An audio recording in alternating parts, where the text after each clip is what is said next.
Cameron Show, and it's good to be here. Welcome in, everybody. Gather around. Let's have a good time. Let's keep it light. It's Friday, right? Feeling pretty good about things. Hey, I'm going to get it out of the way right out the bat here, Tom. I did some surveying of the landscape, and I've got bets. And I keep forgetting to give them out. And so I didn't want to fail the people here today. This opening segment, or maybe second segment, I'll get those bets out there. I have got some player props again. Feeling good about it for the games on Sunday. Two, maybe three that I'm going to go with here. It's good times. I think they put the numbers in a perfect spot. Let me ask a question then. Is George Kittle one of those player props? Yep. Yeah, he is. I figured.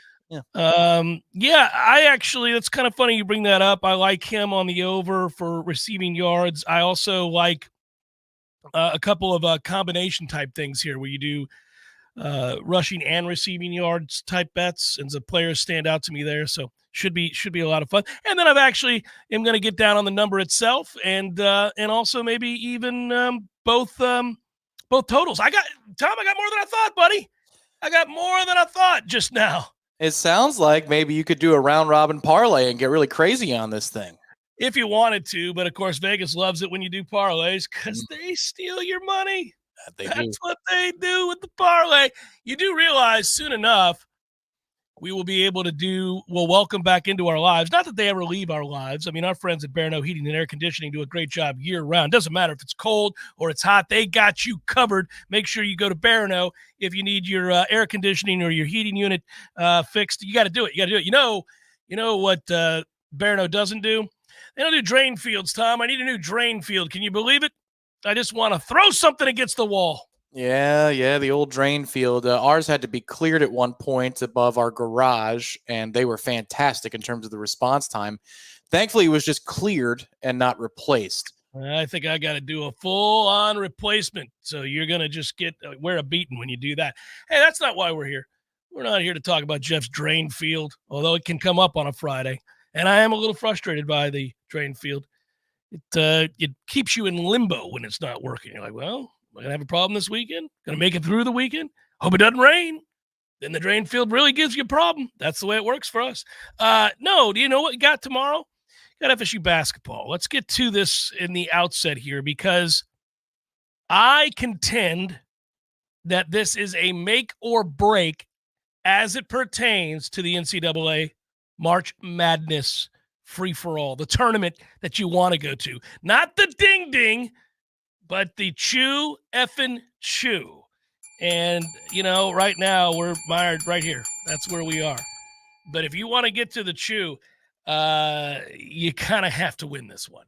Florida State is 12-7. They're 6-2 in the ACC, which is nice. The 12-7, not so much. The 6-2, yes, very nice, very nice.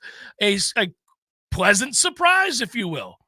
North Carolina, meanwhile, is a robust 16-3 and 8-0 in the ACC. And you do not, North Carolina, just stroll on into the TLC and expect to walk away with victory. That's not how this works. Lots of people, better than you, have walked in here thinking they were going to get a win. But when the magic is right, it's tough. When the magic is right, the TLC provides an extra something, a little giddy up, a little what for the afternoon that kind of turns things, obviously, in Florida State's favor, and they find ways to play above their heads. North Carolina leads the all-time series in embarrassing fashion. Now, we understand why, and we get our role in the world of college basketball, but just so you know, it is hideous. 54-16, Tom.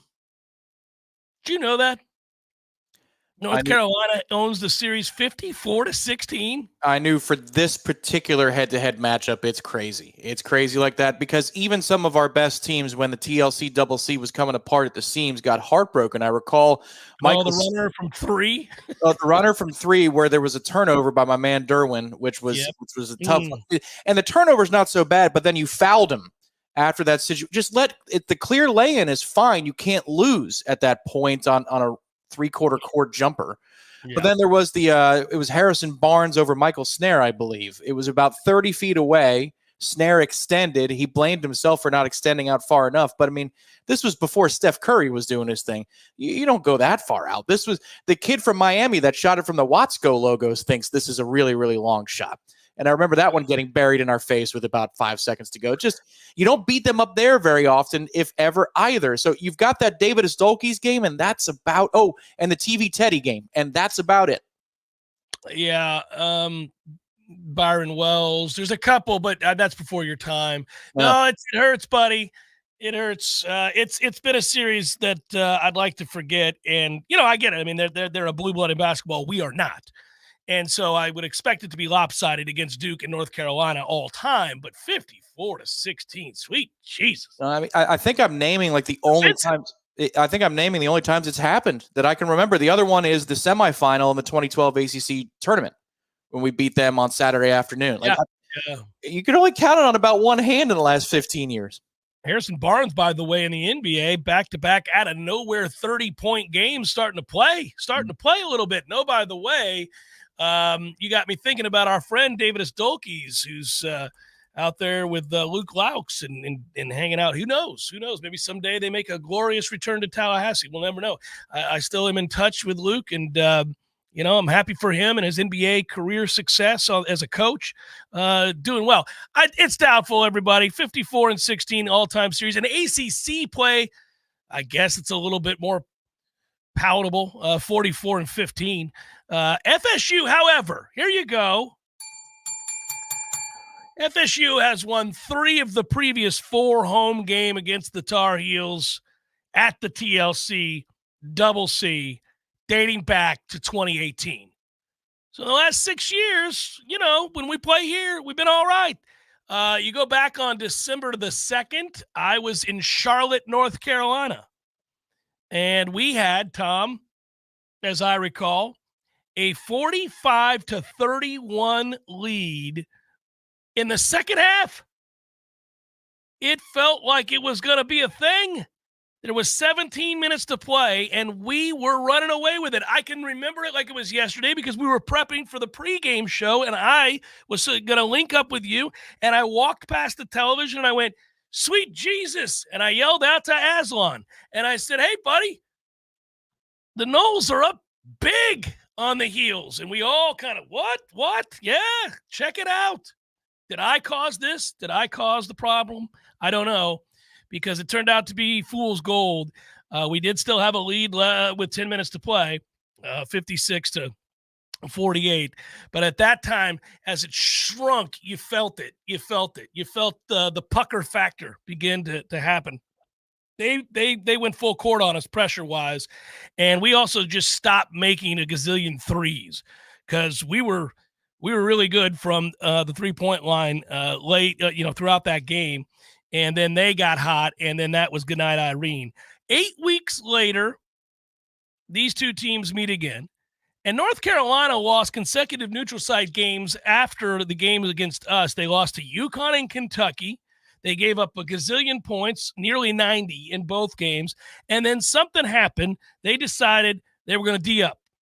And they started playing very good defense, and they haven't looked back. They've been a really good basketball team, as in a team that could win the national championship, good basketball team. And they don't have the disadvantage that a lot of teams do when facing Florida State in terms of numbers.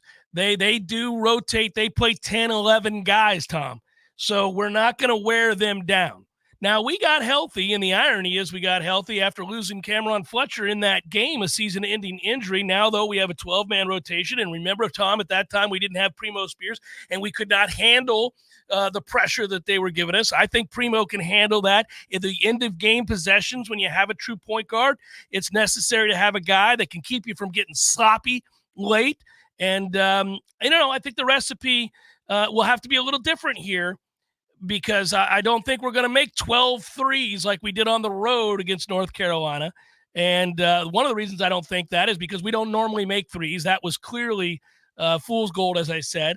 And then the other part of it is that North Carolina got tired of giving up threes, so they decided to change the way they play defense, and they've been holding their opponents to 22% from three in ACC games, Tom. So it's a different kind of looking game, but it's not one we can't win in that place, given the weightiness of that advantage that I talk about when the place is rocking. And I think it might be tomorrow. So first of all, my apologies, Florida State basketball. We won 3 out of the last 4 at home. It doesn't feel like it. A TV Teddy game was one of those, but that's a surprising number. Let's make it 4 out of 5. If we're going to do it, you're right. The game has to look a lot different, because even if you look at the halftime box, which I did this morning, we're 7 of 14 from 3 in the first half. Yeah, we made everything. They're still out-rebounding us, outscoring us in the paint, certainly shooting more free throws than we did. That day, it was 31-8. 31-8 was the advantage in terms of free throws. And if you look at the box score, it says 19-13 in terms of fouls. They racked up a bunch towards the end to make it look more respectable. That was one of those Tobacco Road whistles, in addition to the fact that we helped by collapsing ourselves. So it was I think. Yeah, I was going to say, let's make sure we do both here. You're right. It was a little bizarre there, but we shot a lot of threes. We made a lot too. Yeah, I think out of our first 17 or 18, we might have made 50%. Like, it was into the second half that those threes kept going down. Yeah, the path to victory is very different tomorrow. You got to get to the line in a more equitable fashion. To North Carolina, it can't be minus 23 in terms of free throw attempts. There's no way that you keep it within single digits if that's the case this time around. You certainly didn't last time. And then the other is, since that game, they had a blown lead before that, and a couple more since then, but they found a way, after coughing up an 8-point lead or an 11-point advantage, point lead, yeah. You're right, to bounce back and finish the game and win. So this was a bit of a different team and a different animal at that time. I don't know that this is it. I don't know that all the eggs are in this basket to make the tournament, but it would put you almost on schedule if you did. Almost choo-choo worthy if you did by itself. Yeah, people are going to get mad. I want to get out in front of this. Let me tell you something, folks. I've been wrestling with this, not in the same way that I wrestle with the Cat 5 maintains. They're very rarely Cat 5 maintains in a basketball. How many tailgating moments have you had at the TLC-CC? Like, where you actually went and tailgated, either as a student or post-graduation, I don't even recall. I don't think once in our relationship, in our working relationship, our friend relationship, I don't think one time have I met you over at the TLC-CC to have fun out in the parking lot, drinking and cooking and doing all the things that you do with a tailgate. No, not even the Reddick game in 2006, which I was on the court for a couple of times. I had a psych exam that afternoon, so I had to run. Now, somebody chucked me a beer or two as I was running, but I was chugging. I didn't have tailgate time. Yeah. I got right in line because it was first come, first serve. So the student line was massive. You can't drink on the plaza there. Certainly, no, I have many times, though. As a freshman, I certainly probably shouldn't have anyway. We convene more in College Town, or we convene maybe more at a local bar than we do. We're more sophisticated, but I'm not even talking about the sophistication aspect of this. I'm talking about like just the enthusiasm surrounding a game of this magnitude, to where you feel compelled to meet people in the parking lot by their car, and they open up the back hatch and they got a cooler. Like that hasn't happened. Really, and I mean, it's not our thing around here. It's just not what we've done. It's not a great place to do it either. It's not. I mean, you're not looking at anything like, look at the blinding beauty of the Civic Center. You don't have that. No, I mean, like RIP the deck. That was the perfect way to enjoy the game.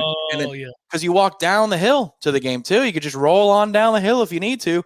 And RIP the deck. It lasted a week. I loved the deck, but then it was gone. I was like, I love this. You're closing. That's how that happened. We did 4, I think, events there before the games, and they were all fantastic. But you're right. The setting. I blame Rob, and I'm Rob. If you're listening, get it together. Reopen the deck. Get your life in order. All right. Sorry. But if it's a Tuesday versus Gulf Coast for baseball, you bet your ass I'm under the Oaks and I'm drinking. It's about the setting. It is about the setting. Hey, we've got an interview with Link Jarrett scheduled in the not too distant future, but in the future here, and I don't want to jinx any of that. But I started kicking it around in my mind, a little Florida State baseball over the weekend, this past weekend, and again this week. You and I talked about it. I have to go over there and hang out and talk to Link about the prospects. Can't be a worse season. He's got to be relieved, right? He knows they can't be as bad as they were a year ago. Sweet Jesus. That was like going, that's volunteering to go and get kicked in the teeth. It was every time you went over there, like, all right, walking into the dick. Here we go. And you sat down, and then bam! Look at this. It's 8-0 in the second. We still can't pitch, and I knew that before I sat down, but somehow I am aggrieved by this. There's another double in the alley. Sweet Jesus. It's Jeff Cameron Show, 93.3 Real Talk Radio, Warchant TV. There's nothing like relaxing in a hot tub after a long day. But if you don't have one, you're truly missing out. Hot tubs and spas have tremendous health benefits, besides just helping you relax. Like improving your sleep, they help with pain relief. They help to better your cardiovascular health, and so much more. And this season is the perfect season to finally buy what you've been wishing for. Pinch a Penny Pool, Patio, and Spas has the hot tubs you need for the price you want. Come shop our huge 12,000 square foot showroom and save today. There's over 50 hot tubs in stock right now, so you won't have to wait weeks on end for that delivery to finally come to town. If you're ready to relax, we're here to show you how. Pinch a Penny Pool, Patios, and Spas. Come visit our huge showroom at 2473 Greer Road with over 50 hot tubs to choose from. You'll be glad you did. Hey, no fans, our partner ISF Inc. is a national management and IT located right here in Tallahassee, Florida, solving the future for state governments through strategy, process, and technology. As a trusted advisor for state governments, ISF knows the importance of defining a clear and detailed strategy. Our friends at ISF can help your organization create a strategy that sets you on a path to success. ISF, your vision plus our expertise brings your brilliant ideas to life. Visit isf.com to learn more. ISF, solving the future.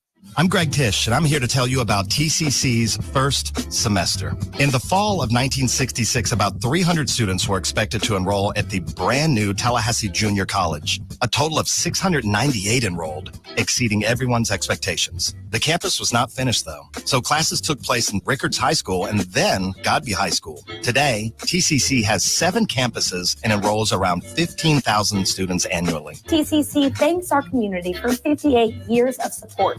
We look forward to moving into the future together.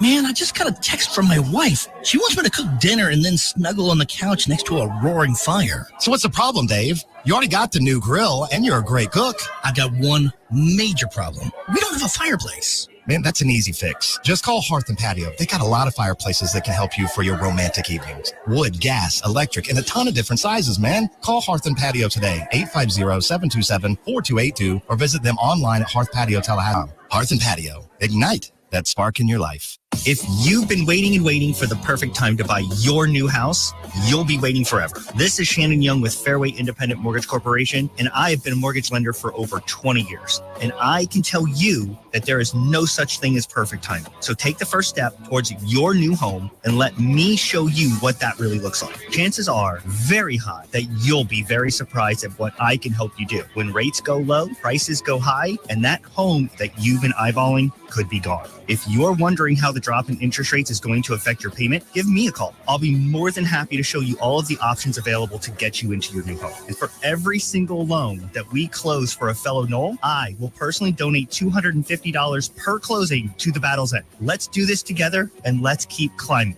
Call me today at 954-369-6171. That's 954-369-6171. Or you can find me online at loansforknolls.com. That's loansforknolls.com. Equal housing lender. NMLS number 373031.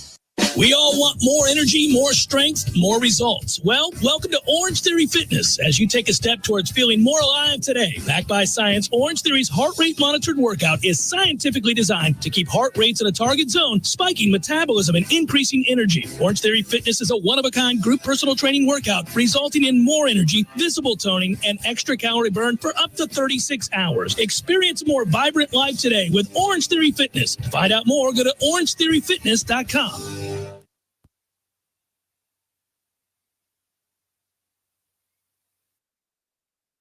The Jeff Cameron Show is a production of the Warchant.com Multimedia Network. Check out Warchant.com today for the latest news inside Florida State athletics. That's Warchant.com. Now, back to Jeff. Talk 93.3.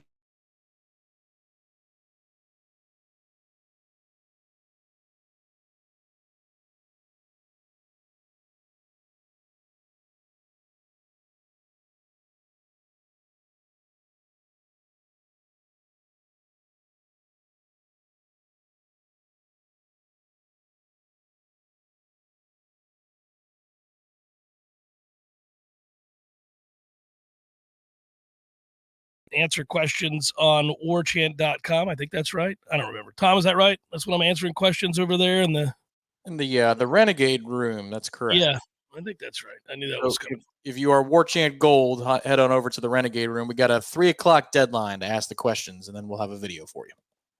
Very good. Very good. Look forward to it. You know what I realized? Raheem Morris got the Falcons job, and Falcons fans just must be elated. And, I was talking with a friend who's a Bucs fan, Tom, and we thought together, how awful, like Raheem Morris getting the job in Atlanta made me think and he brought this up. How bad was Greg Schiano in the NFL that he has never gotten another opportunity? Because Raheem Morris just got hired, and we know how that went. And Greg Schiano can't get a look. Everybody thinks schematically he's solid, but he must have just been like the biggest ass of all time that nobody gives him. Well, you remember the situation, how ugly it was with the Freeman situation. Yeah, I think you think the mishandling of that? There was that, but then also he was spying on his players in the locker room. Like that. That's right. I forgot. I knew there had to be something I was forgetting. Isn't he also the one? I mean, I know what he's done at Rutgers, but isn't he also the one who was hired by Belichick, and didn't he walk in right at the start of a season and do some finding God nonsense thing and quit? That might have been him. I feel like that was him. Look that up, Matthew, if you would. See if it was Schiano who out of nowhere did hey, I got to go, me and God have a meeting or something, some weird sort of, my life is in complete disarray. Yeah, 100%. That's him. Yeah. So you have the spying on the players, the wackadoo meeting. That's had to be what it was. Well, and then they turned the plane around as it was on its way to Knoxville. But that one actually is crazy. That was the fans influencing the administration. The pushback against him was huge. I would say he's been a successful college coach. So I don't know that would have been a bad hire. He might have done a good job at Tennessee. Right. The thing about Raheem Morris, look, it was never going to work in Tampa Bay because they brought in a defensive coordinator that didn't believe the same things he believed, and he had a defensive background.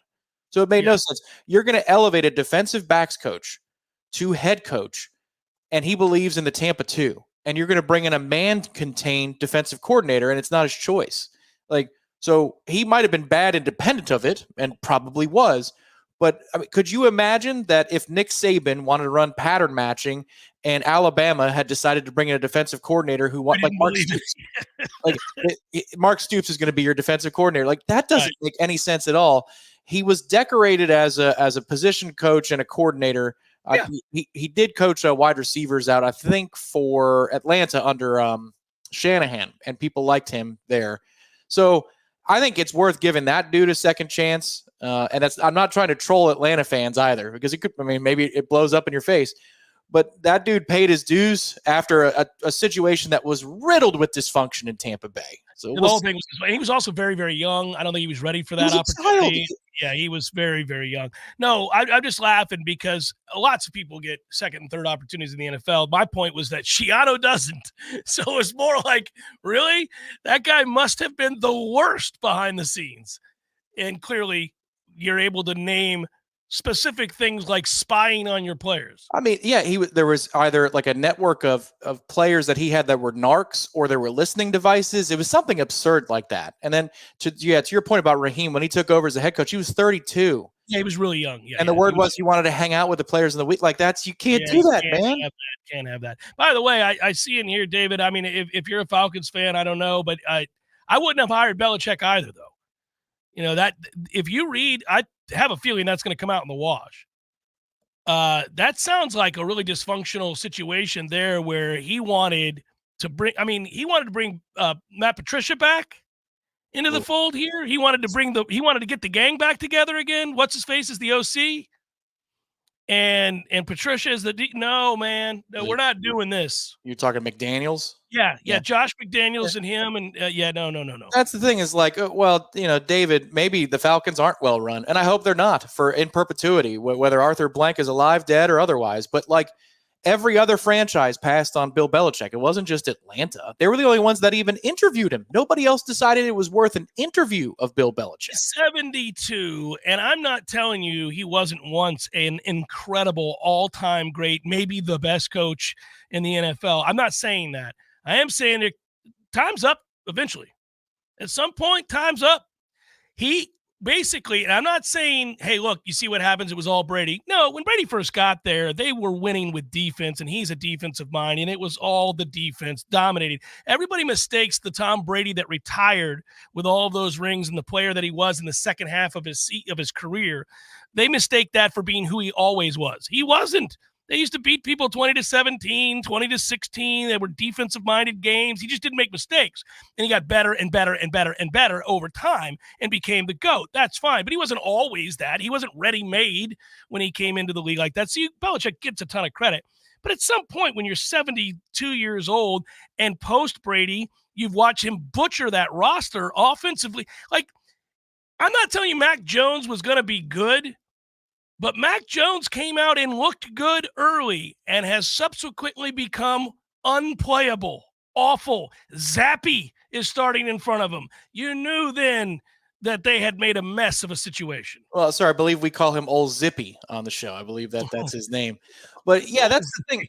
Like, so you can look at, Brady's numbers in the first game against the Rams. He doesn't even throw for 200 yards in that game. No. They're protecting him. It's a defensive masterclass, and he's got a couple of more in that first little dynasty run. Not to mention when they beat the Rams 13-3. Do we forget about that? That happened like 5 years ago. That was also a tragic Super Bowl. That was the worst Super Bowl ever put together. That was horrible. It was unwatchable. It was unwatchable, but it was God's gift to offense, Sean McVay, being held to 3 points. I think Belichick probably gets more credit than Brady for that particular Super Bowl. Just me, maybe. Yeah. But it is interesting. And unlike a lot of guys, you kind of can't picture Belichick in the booth. A lot of guys have an avenue. They have a way to go. There's an out. Like, we want to hear from Nick Saban. Like, I want to hear Nick Saban breaking down games. I want him to be in the film room. I want him to be on, I want to see that happen. And I don't really care to hear from Bill Belichick. Now, I read Halberstam's book on Belichick, Education of a Coach, and it was awesome. And in that book, you really do see how a lifetime of being in football. His dad was a scout for Navy. And as a kid, he would go along and watch his dad scout. It's cool. I mean, like, it's cool how you see, like, at 13 years old, out at San Francisco, Walsh, like, recognized the kid knew stuff, like, really, really was good, And so it's like, that's all there. It's all part of his legacy. It's just, God, man, it would kill you to have a little something to you when you say something. Like, you care. Yeah, I still. It doesn't have to be monotone. I like, just come on, man. Show me a little something. Well, he's got the personality behind the scenes. I think if he were to allow that to rise to the surface for a show with Nick, I mean, you can have the Mannings all you want. I will take I agree with you. Belichick and Saban on a couch at a bar. Give Bill a beer while he's doing this particular work. And they're breaking down stuff on the fly. If the Mannings want to have pop culture people on, they can do that. But this is for the diehards. You really want to know about tendencies in football and keys. Correct. Oh, man, I would pay real monthly figures for college or pro if you could have an alternate broadcast of those two just talking. I would too, and I do like any coach. Like, listen, we can say what we want about Jimbo, but I have said many times that when Jimbo and I would talk football, and he would every now and again, like, this is one of the coolest things about my job, and I've had these moments with certain coaches in different sports, players sometimes, but it's pretty rare. Partly because the nature of the relationship is it can be not necessarily adversarial, but both have to keep a distance, because at some point I'm going to have to criticize a coach or a player, and, in the manner that I do. And other times, they're going to have to answer questions. Just everybody keeps each other at arm's length in a way. And that's fine, even though you're trying to be professional and establish a rapport. But I interviewed Jimbo for so long, for so many years, from when he was just an OC, then a head coach in waiting, then the head coach and all of that, that eventually we got to where we could just talk. Like, we just have conversations on Sunday evenings. And sometimes they would just be about football. It wouldn't be about, well, you said this and you did this in the game or whatever. It was just, we were just talking ball. And I cherish those moments because that guy, that version of that guy who you recently saw on, I guess it was Pardon My Take or whatever it was, that guy should make a lot of money analyzing football because he's really good at it. He's remarkable. And to have him sit there and kind of talk and have fun and be light and not think the world is against him and not constantly looking over his shoulder and kind of wanting to, scream people down, but rather just talk ball because that's his whole life. That guy should get hired and let him do it because you and I would watch that all day. He's awesome at it. He is, but that's funny. So you saw that interview. I watched it start to finish. I wondered if that was ever going to make it on this show in terms of discussion. But did you notice that Jimbo is convinced that he should be the commissioner of college football, the first commissioner of the college football? Because they asked him, what do you think about the commissioner? Oh, I don't know. Maybe some kind of coach, former coach. I think a coach. Yeah, he started angling for it right off the bat. No, he really is. It's won a championship, but it's also been around a little bit. He's seen all the different levels. Maybe played the game at a lower level, but was very good at it when he did. Yeah. He believes he should be the commissioner of college football. I've learned that 100%. Yeah, but when he's just talking ball, it is phenomenal. I remember he would get in these modes where I would ask him questions, and he's like, well, you were there in Johnson City. You know how tough it is at Appalachian State. And then we would just start talking about this, and this. But speaking of which, that at Appy State, they did. And then he would just go into this diatribe about something that they did first or an element of their offense that he really likes. And then he would circle back around to an old high school coach that he had, and he would talk about what he learned about throwing the football. And that stuff, that's what he should do. He's got more money than he will ever spend. Somebody should hire him to do, like, if he could be responsible and if he wanted to do it, and you got to get him to cut down on the non sequiturs. If you could get him to sit down and just kind of be like, hey, listen, there's going to be 30 minutes twice a week, this podcast, you're breaking down the games. Talk about the elements of this team's offense and defense and the things. That's it. Well, because you could not do a watch along with him. I know he's done the film room before. Remember that one time they did the entire Texas A&M staff? What the hell was that? Yeah, that was Rinaldi Urban Meyer level uncomfortable. You're like, ooh, what's going on behind the scenes here? But he could not do a watch along because he'd be talking about how Army influenced the game in 1941. And they had to stop because of World War II, of course. But Army had such an influence on the game, guys. And they're saying, Coach, it's 3rd and 7. Hang on. There's another play. Jimbo, wait, 1 minute. He gets sidetracked and he goes down rabbit holes, and you would need a strong host to be like, hey, man, we're not doing that. Let's get it back over here. Let's get it back between the lanes. Jimbo, yeah, Auburn has 1st and 10 now. When you started this point, it was 2nd and 8 on the previous series of downs. So let's yeah. And they were also on their own 17. They're now at midfield. I'm going to need you to start acknowledging that the situation has changed here. Yeah. They did. How'd they do it? I didn't see it. Probably a mesh concept. It's Jeff Cameron Show, 93.3 Real Talk Radio, Warchant TV. Your local news now. A Tallahassee man is in the hospital after getting shot 3 times early Thursday morning at the Leon Arms apartment complex. Police responded and found a man suffering from gunshot wounds to his legs and lower body. The incident occurred around 12:22 a.m. The victim was found in a stairwell. The victim was immediately taken to the hospital and is now in stable condition. Police do not have any information about a suspect at this time due to the victim not cooperating. This is an ongoing investigation. Wawa hit a milestone Thursday afternoon, breaking ground in Tallahassee. They hosted a community partnership event on Thursday to welcome the convenience store to the Tallahassee community. VIP customers, Florida State cheerleaders, and both city and county leaders were all in attendance. Wawa initially announced in 2022 plans to continue expansion into the Florida Panhandle. Those plans include building 40 stores to 10 years across the Panhandle. This is Rachel Lene with your Real Talk 93.3 Local News Update, brought to you by Macklemore Systems, Tallahassee's go-to Mac store. Check them out online at MacklemoreSystems.com.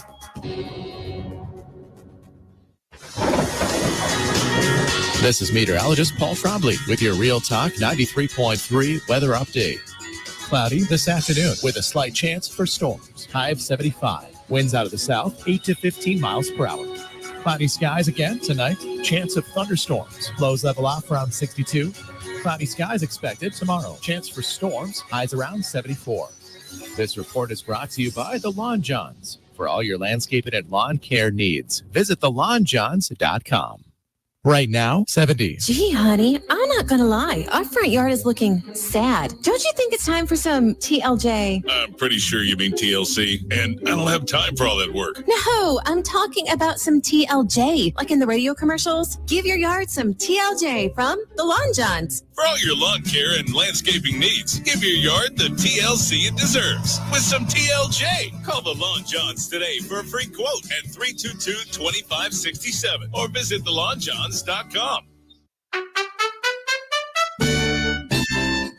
So everybody knows, Eddie, that you are a spectacular cook.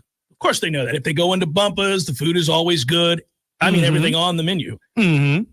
Everything at Gordo's is delicious. I always, of course, get the bungalow chungla, as I call it. The bangkong lechong, Jeff. Is that what is the pork?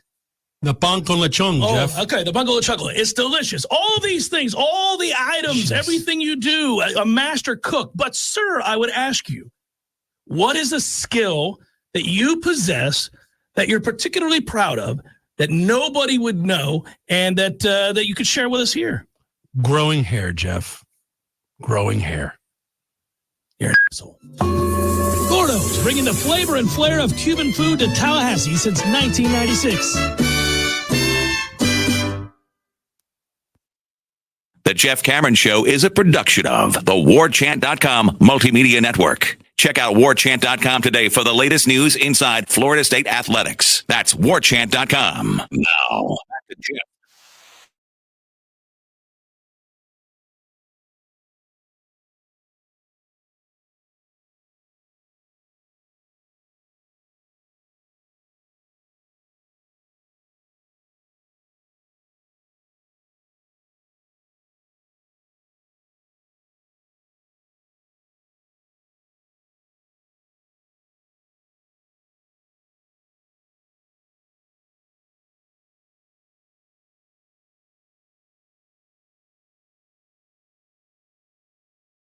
And that number may move, especially because, when your boy hits these numbers and gives these out, it just changes the line. It can change the line, guys, so we got to get on it really quickly. So I started with both these games, and obviously I'm actually very excited to see both games, and I'm trying to figure out, I'll ask this to the audience, and I'll ask this to you, Tom. Do you think, so Kansas City, in the last 3 games that they've played, have gone to a more up-tempo, and they're up to 6.5 yards per play since making changes at the end of the regular season to the offense. They were tired of the offense kind of being slack. And so their idea was to just run more plays and play at a faster pace.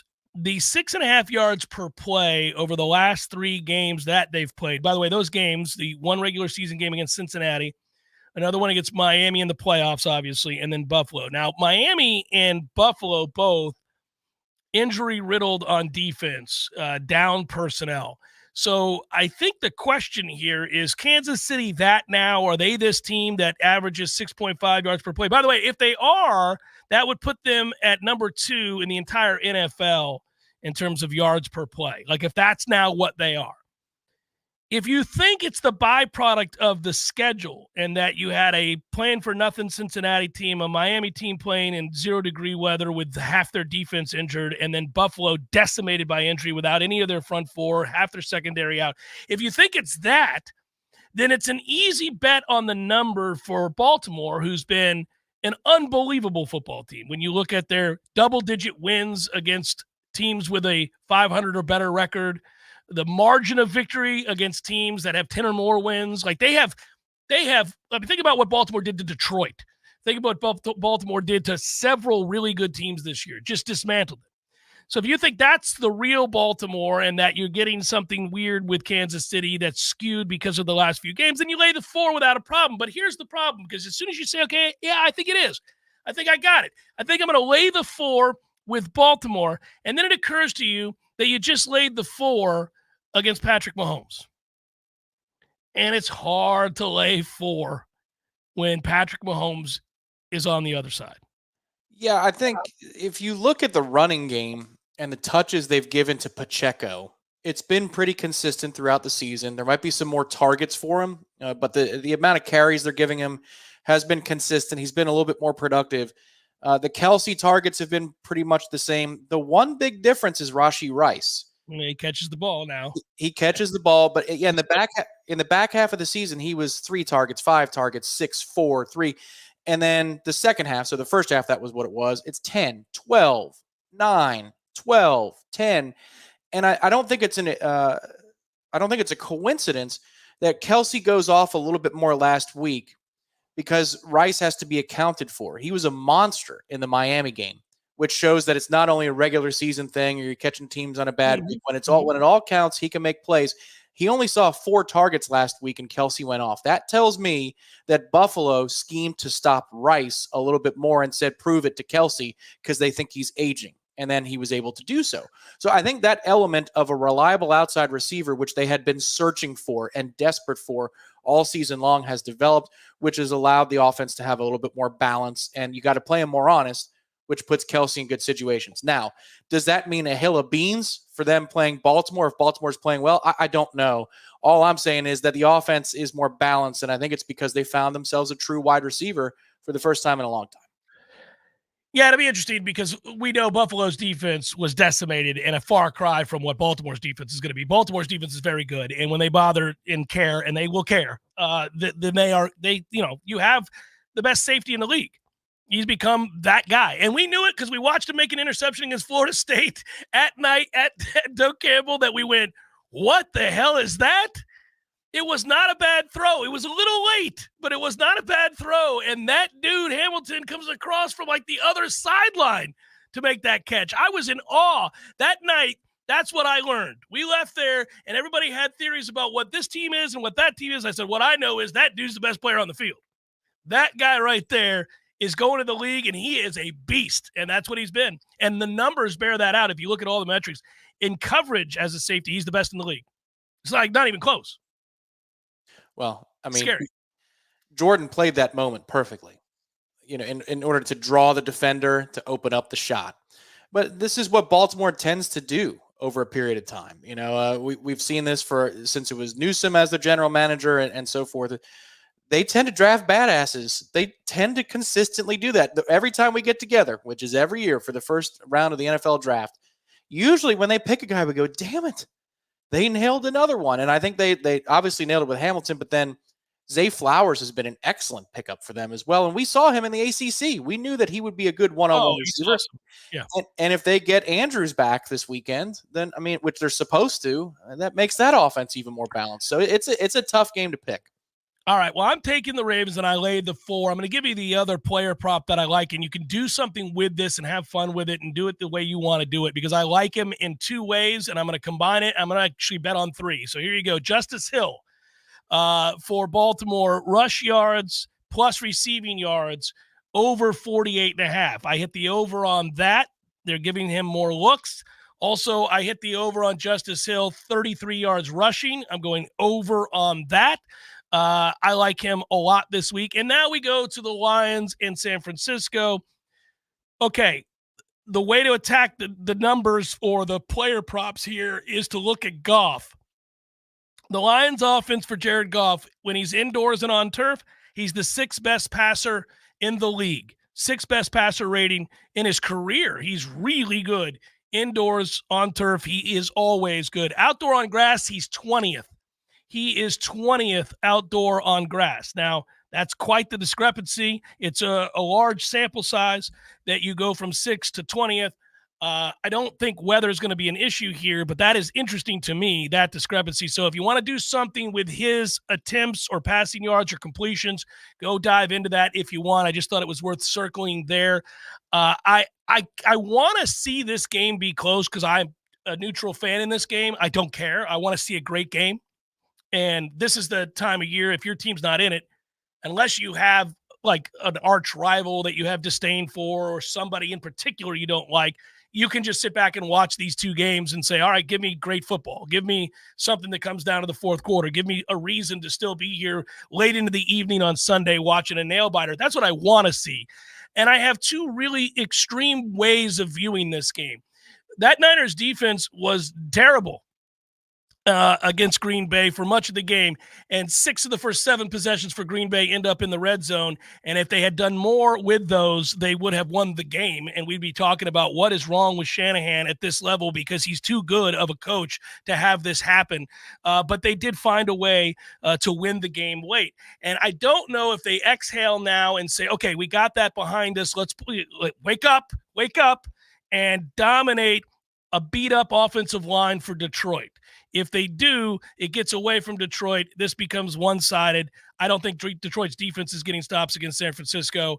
So I will take San Francisco, and I will lay the 7. I don't like laying 7 in playoff games.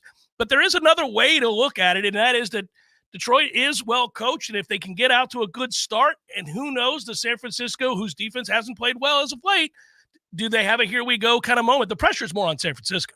The pressure's on San Francisco. It's about Detroit's defense being opportunistic. Brock Purdy's going to give you a chance early in this game to take the ball away and maybe have a short field. The thing about the Green Bay game is the tone was set early on. You know, I remember because I was doing some stuff for fantasy, but is Aaron Jones really worth the amount that you would pay for him in, say, a DraftKings? Because this defense is really, really good.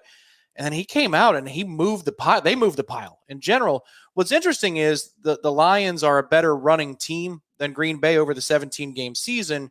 Yeah. But you got the banged-up offensive line. So it's just really hard to sort all those things out. I think Detroit's path is not through Goff, but if they can get Montgomery and Gibbs going, then maybe you got yourself a battle on your hands. But that's a hard sell for me. The one thing is you're correct on the weather. There's a little bit of rain in the AFC Championship game, not much wind, and then it's calm for the NFC Championship game. It's perfect in San Francisco, which if you're a Niners fan, you're happy about because your boy can't throw in the rain. That is correct. And so if you're looking for yardage and points, both of those bets are live. There's not going to be some weirdness of below 0 or 30-mile-an-hour winds. This is very much an even fight with the book. Yeah, I danced around with some numbers today on attempts for both quarterbacks. I couldn't drill down and get something that jumped out to me and where I felt like, okay, you know, I love this. But that's why I ended up back on the number. And you could just think that maybe the Lions are a year early here, you know, a year early. So we'll see if we get lucky as fans. That's all I care about. Do we get lucky enough to sit back and say, all right, I've got great games, both of them? Really well managed by Detroit to trade Hawkinson, though, wasn't it? Laporta's a player. Like, that is a different type of dude. If they're going to win, that dude's going to go off, and he might very well do that.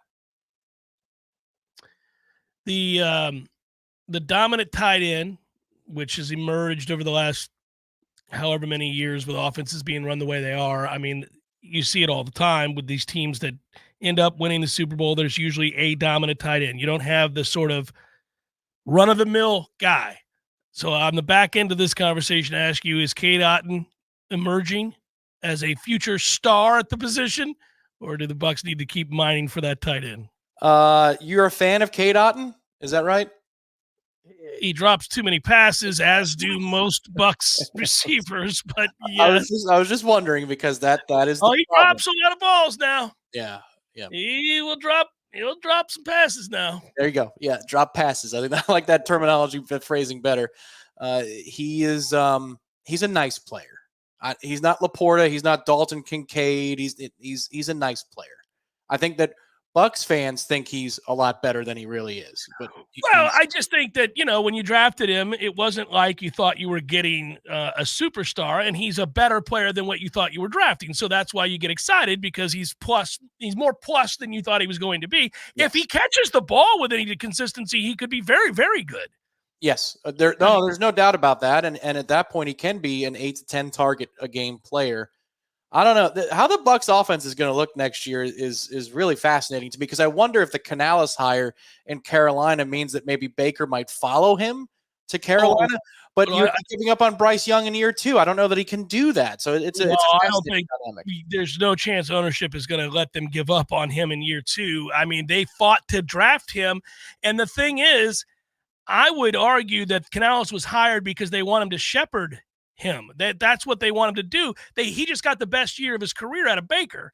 And so they're like, oh, well, come work wonders for this guy here. He could use some shepherding here. The problem is Carolina doesn't have the receiving core that Tampa Bay does. The Bucs have dudes. Yeah, you got Thielen and a couple of fast dudes, and that's about it. Yeah. And Thielen's 105 years old. The thing is, I mean, he must have – that would have come up, obviously, before he takes the job. Is like, what is the resolution here with Bryce? And they might say that – yeah, well, we've got Geno Smith and Baker for references. We think you could turn this kid around.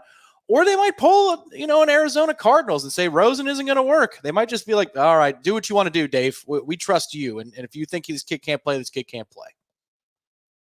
It's tough when you're a fan of a team who drafts a kid and, where they did, and you get about 12 games of the season and you're going, I don't see anything.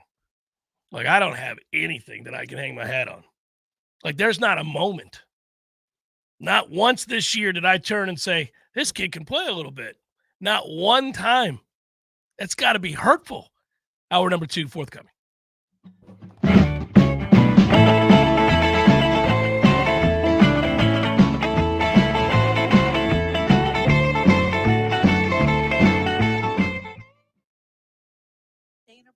And I'm Jimmy Basic of Basic Brooks Law Offices. Traffic cameras are everywhere these days. And Basic Brooks is partnered with RoadProof to get access to all their vast network of cameras. This is a valuable tool to help us search for evidence that could help you if you were involved in an accident.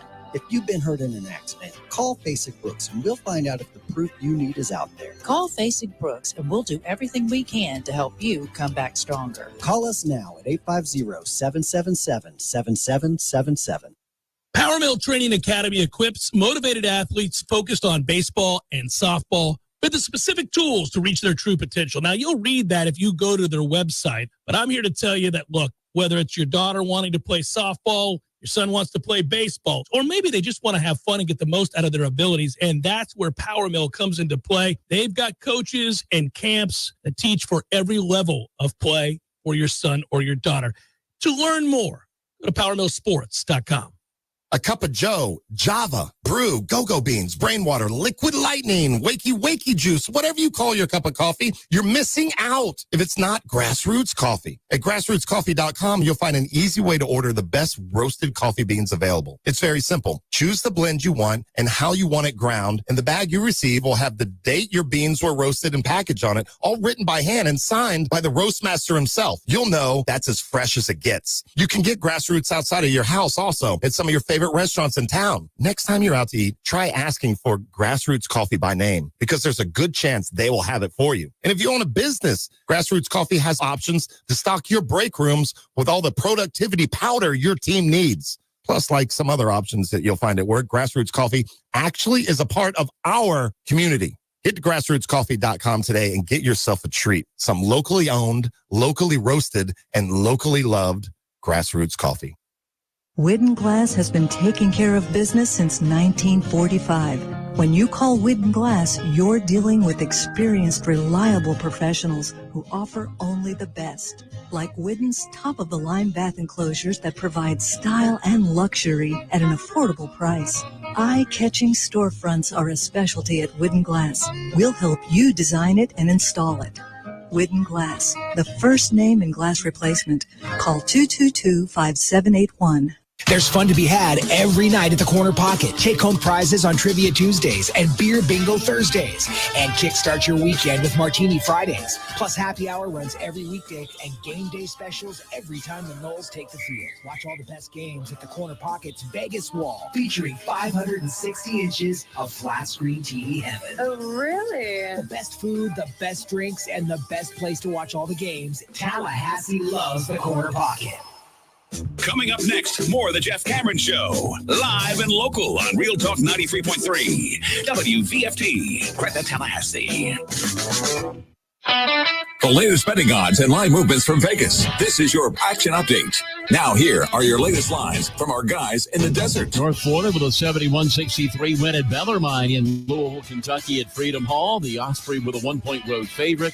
Eastern Kentucky, 11-point home favorites, beat Jacksonville by 16-75-59. For the NBA tonight, the Orlando Magic, a 5-point road favorite at Memphis, 214.5 the total at the FedEx Forum. Carolina Panthers have hired Buccaneers offensive coordinator Dave Canales to be their new head coach. The Panthers 2-15 last season, 200-1 to win next year's Super Bowl. NFC Championship game Sunday, 49ers laying 7.5 at home against the Lions. Ravens laying 4 against the Chiefs. 4 free chicken breasts and 4 free pork chops with your order right now at omahasteaks.com/VSIN. Mike Son at Real Talk 93.3. Some people just know bundling with Allstate means big savings. Just like they know the right ingredient means big flavor. They know honey on pizza is where it's at. And olive oil on ice cream is the cherry on top. And they know when you bundle home and auto with Allstate, you can save up to 25%. Bundled savings vary by state and are not available in every state. Saving up to 25% is the countrywide average of the maximum available savings off the home policy. Allstate Vehicle and Property Insurance Company and affiliates, Northbrook, Illinois. Why choose a Sleep Number smart bed? Because no two people sleep the same. Only the Sleep Number smart bed lets you each choose your individual firmness and comfort, your Sleep Number setting. The Climate 360 smart bed is so smart it actively cools or warms up to 13 degrees on either side for your ideal sleep temperature. JD Power ranks Sleep Number #1 in customer satisfaction with mattresses purchased in store. And now save 40% on the Sleep Number Special Edition smart bed, plus free home delivery when you add an adjustable base. Ends Monday. For JD Power 2023 award information, visit jdpower.com/awards. To find a store near you, visit sleepnumber.com. Zaxby's Sensation Salad is so much more than a plain old salad.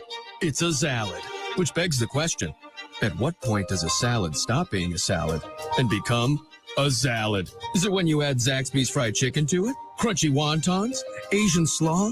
Citrus vinaigrette? Teriyaki glaze? Sweet and spicy sauce? Or is it when you top it all with a handmade perfectly fried egg roll? Without a doubt, the egg roll. The Sensation Salad, only at Zaxby's.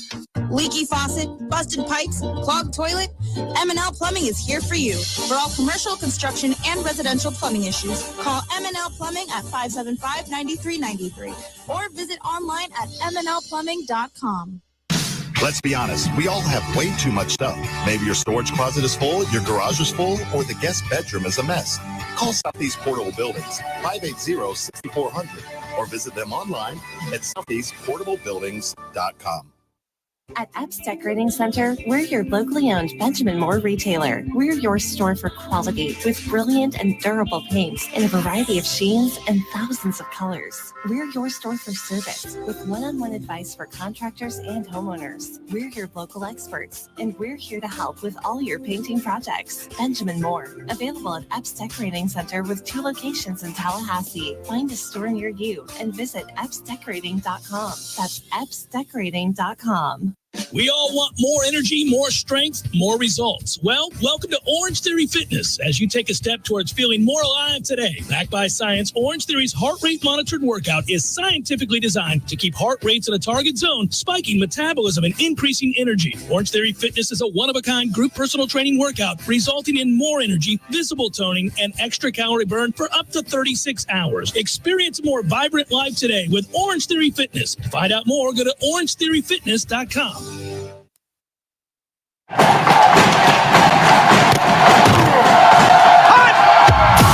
Broadcasting live from Florida's capital city, this is the Jeff Cameron Show, brought to you by Orange Theory Fitness on Real Talk 93.3. Now, stop what you're doing and listen closely. It's time for the Jeff Cameron Show in 5, 4, 3, 2, 1.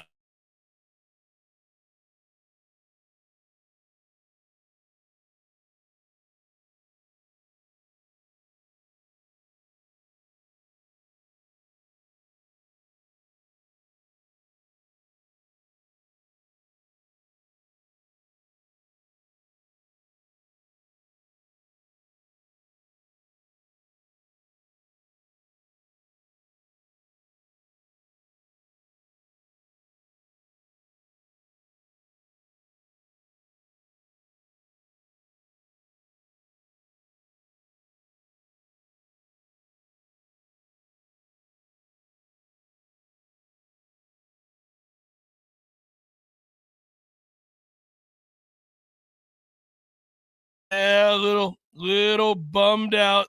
Got to hear from my mom this hour. All that gloating. But, yeah, she's in. This is a reason. Yeah, celebrate, Mama. I saw Mom last night. Came to Bryce's basketball game. Bryce now with 2 of his last 3 games, double-digit points, Tommy. Double-digit points. I think he had 12 last night, something like that. They lost.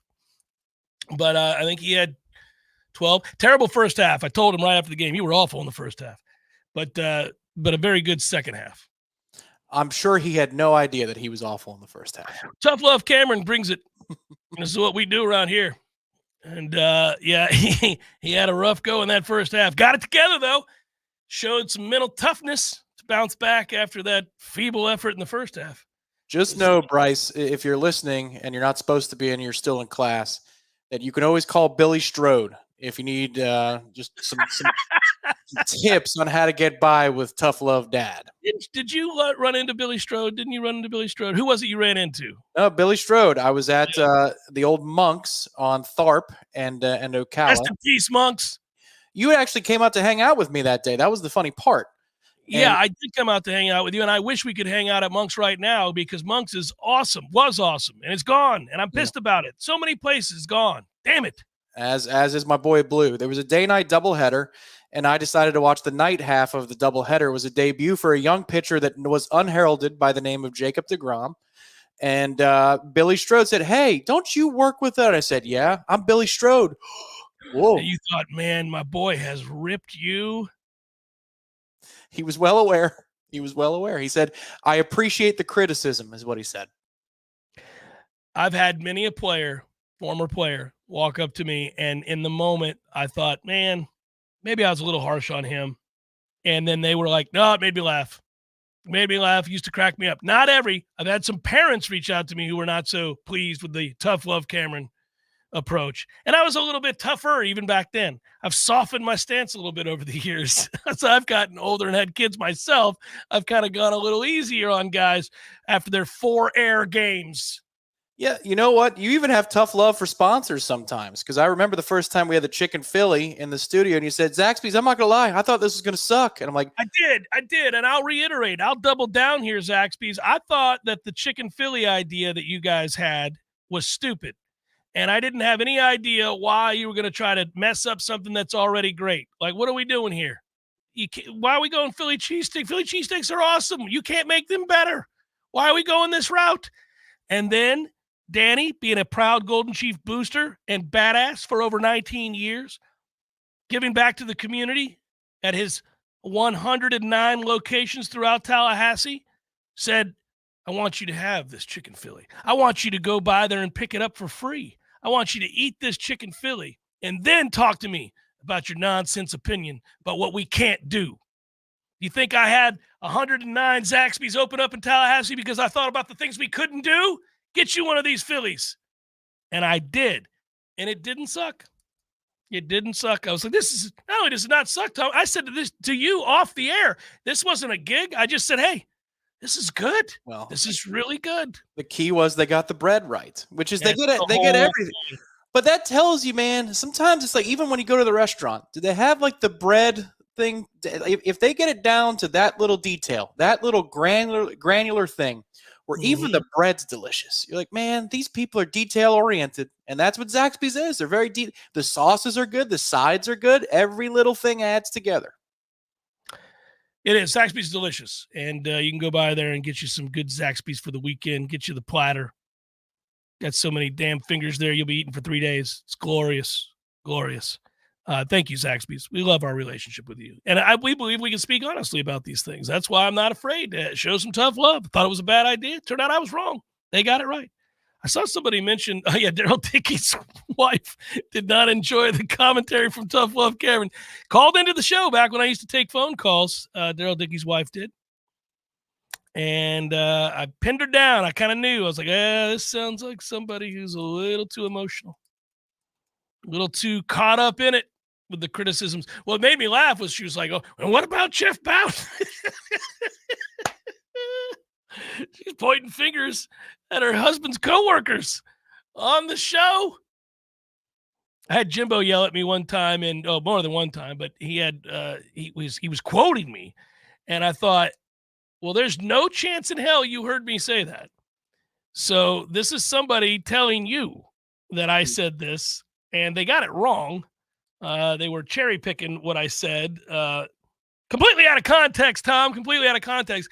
And at the time I said, we record these shows on DAT tapes. I will bring the DAT tape over to you. We can listen to it together. But he didn't want to do that. As I recall, he went, no. No. I'll do the interview. That's what I do. I'm professional. Let's go. I'm professional. Yeah. Unlike your sorry ass.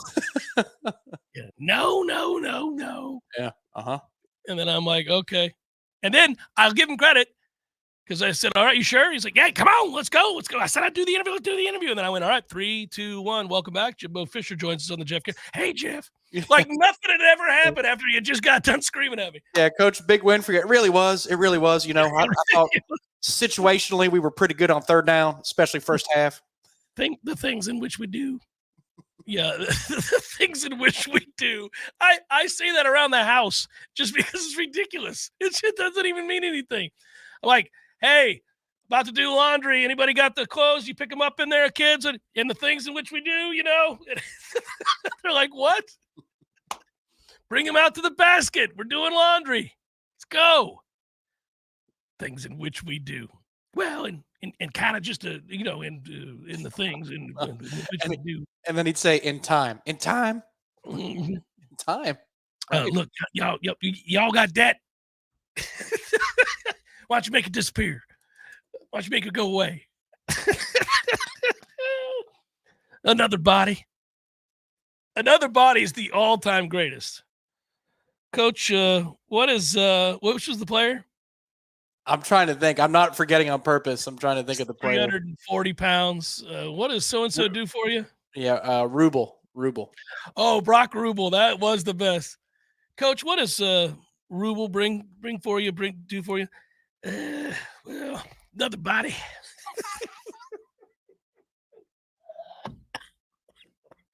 He couldn't think of anything. He couldn't think of anything other than Rubel existed.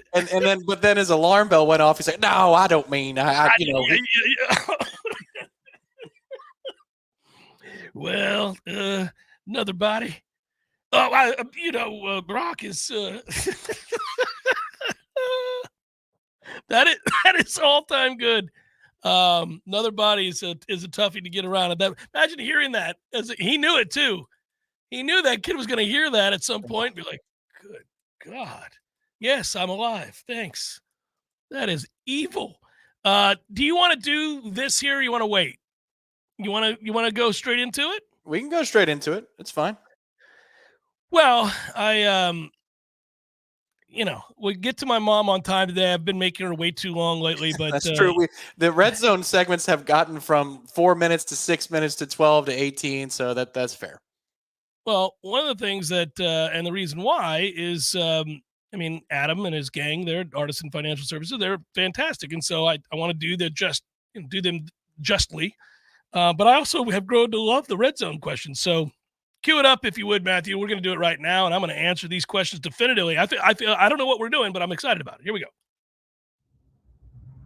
Welcome to the majesty. Every freaking rep. The elegance. To win the game. Oh, he hits the upright. It's no good. You have entered. Someone burned down the funeral home. You burnt the funeral home. Lives will be changed. Sideline. Touchdown.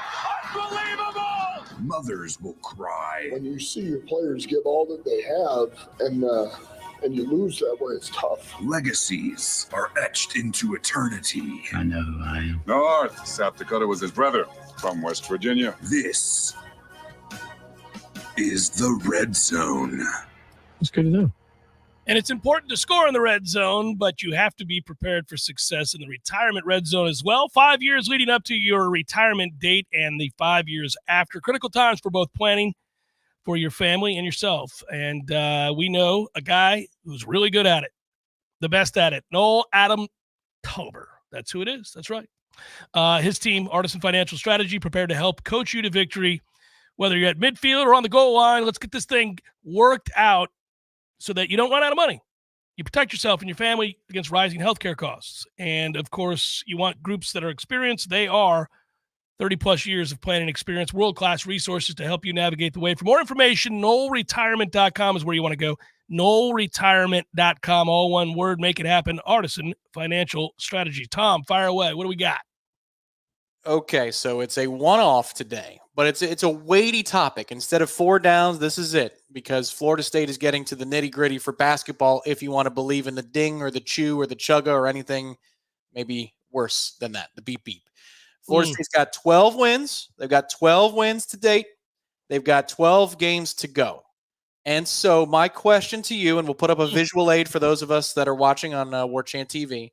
Yeah. But over or under 19.5 wins at the end of the regular season for Florida State. Over or under 19.5 wins for the regular season only, not ACC tournament, for Florida State. 12 games to go. They need to win 8 of those 12. Yeah. Let's do it live on the air. It's basically a W's and L's segment in a weird way, since I have this visual aid before me. North Carolina this weekend. I previewed at length the game in the first hour and talked about what would have to be different this time around. And we're going to start with loss to North Carolina, unfortunately. So that's now we're running out of games to get to these 8, Tom. Running out of games. At Louisville, win. At Boston College, win. Virginia here. Ooh. Kind of a toss-up. I'm going to go win. Okay. I'm going to go win. That's 3. Then we're going to go loss on the road to Virginia Tech. Loss to Duke. Win against Boston College. So is that 5? We got to 5 there. At Clemson, loss. NC State here, win. At Georgia Tech, win. At Pitt, They're 3-5 in conference, 12-7 overall. I know. It's a 9 o'clock tip. There you go. I hate the 9 o'clock tip. Hate it. We got 3 more of those. Look at that on the schedule. Dark and dungy. Sorry lighting in that place. It's ridiculous. Tony Dungy? Man. I'm going to go win, and then we're home to Miami. So I think we got there, right? I think we got the 8 right there. I think it's Miami might be for all the marbles. Okay. Well, we took care of business down there, and I'll say win. Okay. A little sweepage of the Canes. Well, look, if it plays out that way, you might not grab wins. You might not get a marquee win in that slate, but that would be a 14-win ACC program at that point. Mm-hmm. And you'd have 20 regular season wins. I mean, it's not terrible. What would you be, like 20-10, 20-11? You would be 20-11 and 14-6 in ACC. 14-6, 20-11, That's what that would be. That would we wouldn't get the choo-choo with that, but it would be a respectable campaign that you'd feel good about. Yeah, well, it would be a backloaded campaign. You could finish 20-11 and be terribly disappointed with a bad February, March. This would be the other way completely. Yeah, it would be. And golly, if you like this weekend, it goes back to what I was saying earlier. This weekend, the rematch against North Carolina. Like, if you want to, with great, just bluster, scream at the top of your lungs, choo-choo, it starts with the game against North Carolina, 2 o'clock tomorrow, TLC Double C. If for some reason you can't go, it's on ESPN. If you're in town, make your way over there. A matchup of the ACC's top 2 teams, Tom. Top 2 from a record standpoint. And if you find a way, 8 weeks removed from having a huge lead in the second half against North Carolina at the Dean Dome, 45-31, 17 to play. Looks like we're going to upset the Tar Heels. But alas, we did not. And they came back and won, and we were frustrated. And I thought, man, that's one that's going to haunt you a little bit. Can you get revenge? Because if you are able to get this win, then maybe, just maybe, we are starting to talk a little bit about a possible choo-choo run. Like just all you got to do is sneak in. I don't care. Just get in. Well, the thing is, if you're going to win this game tomorrow, it's not going to be because you shoot the lights out from 3. That's just that you already tried that and it didn't work. And you hit, I can't imagine we've had more than 12 threes in a game at any other point this season. We were 12 of 28 from behind the line. That's brilliant work. I think it would have to be with points in the paint. You got to be better on the glass. You got to, draw more fouls, get to the foul line a little bit more often. Your free throws every once in a while. You got to make them. Yeah. So I think if you were going to win this game tomorrow, the steps that would need to be taken would show the capability at a different level for us, because that was outlier city. It was, we got hot from 3. Was how we built that lead last time. If you do it tomorrow, I think it's going to be because of the paint. It's going to be because of the rotation. It's going to be because of turnovers generated, fast break points, transition, things like that.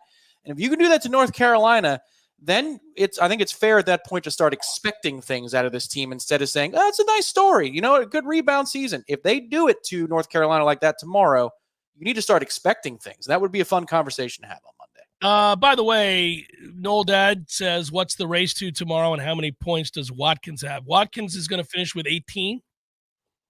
I feel good about the 18 number for Watkins. He's been a very good player for us. And then the race is to 68. Well, I like our chances if you believe that the race is that low. I'm trying to put it at a place that we could win. I'm cheating. I'm trying to put it at a place that would get us a win. If it gets into the high 80s, we got 0 chance. I think we're in trouble if it's the high 70s. Let's get it down around 68 to 72. You got a shot.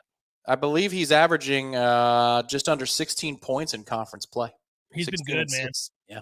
We got some players that make us smile a little bit here. This is not devoid of fun and or interest. It's been pretty good as of late. They've played much better. Go see my friends at Artisan Financial Strategies.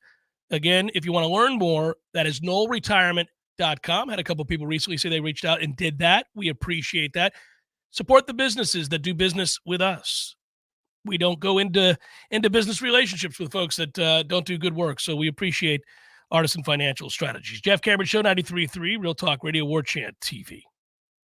Fans, our partner ISF Inc. is a national management and IT consulting firm located right here in Tallahassee, Florida, solving the future for state governments through strategy, process, and technology. As a trusted advisor for state governments, ISF knows the importance of defining a clear and detailed strategy. Our friends at ISF can help your organization create a strategy that sets you on a path to success. ISF, your vision plus our expertise brings your brilliant ideas to life. Visit ISF.com to learn more. ISF, solving the future. Tallahassee's 30-year-old funny paper and American Legion Post 13 have joined forces to become Major Morale. The new magazine has 4 more pages of post activities and military information that you probably never knew. But don't worry, it's still as politically correct and newsworthy as always. Okay, it's the same funny stuff, but it's still only available at the sponsors' locations like Keith Lawson Services, Tallahassee Automobile Museum, ABC Flooring, or Krispy Kreme Donuts. The country's best donut place has great different monthly specialty donuts like Ghirardelli, Oreo, Chips Ahoy, and too many more to mention. Sign up online at KrispyKreme.com for exclusive email discounts or download the app that lets you pile up rewards every time you order ahead. Krispy Kreme, America's favorite donut. Oh my God, what happened to you? You're walking so crooked.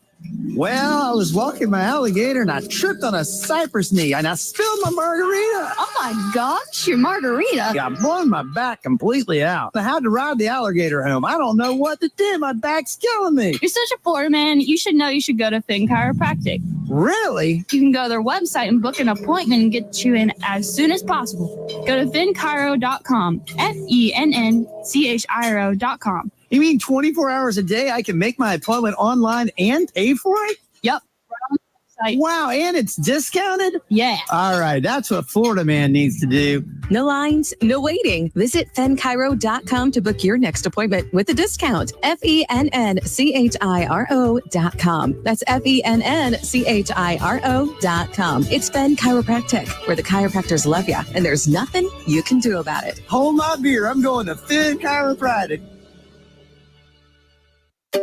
Finding great candidates to hire can be like, well, trying to find a needle in a haystack. Sure, you can post your job to some job board, but then all you can do is hope the right person comes along, which is why you should try ZipRecruiter for free at ZipRecruiter.com/free. ZipRecruiter doesn't depend on candidates finding you. Its powerful technology identifies people with the right experience and actively invites them to apply to your job. You get qualified candidates fast. So while other companies might deliver a lot of hay, ZipRecruiter finds you what you're looking for. The needle in the haystack. 4 out of 5 employers who post a job on ZipRecruiter get a quality candidate through the site within the first day. ZipRecruiter, the smartest way to hire. And right now, you can try ZipRecruiter for free. That's right, free. Just go to this exclusive web address, ZipRecruiter.com/free. That's ZipRecruiter.com/free. ZipRecruiter.com/free. We all want more energy, more strength, more results. Well, welcome to Orange Theory Fitness as you take a step towards feeling more alive today. Backed by science, Orange Theory's heart rate monitored workout is scientifically designed to keep heart rates in a target zone, spiking metabolism and increasing energy. Orange Theory Fitness is a one-of-a-kind group personal training workout resulting in more energy, visible toning, and extra calorie burn for up to 36 hours. Experience a more vibrant life today with Orange Theory Fitness. To find out more, go to orangetheoryfitness.com. The Jeff Cameron Show is a production of the Warchant.com Multimedia Network. Check out Warchant.com today for the latest news inside Florida State athletics.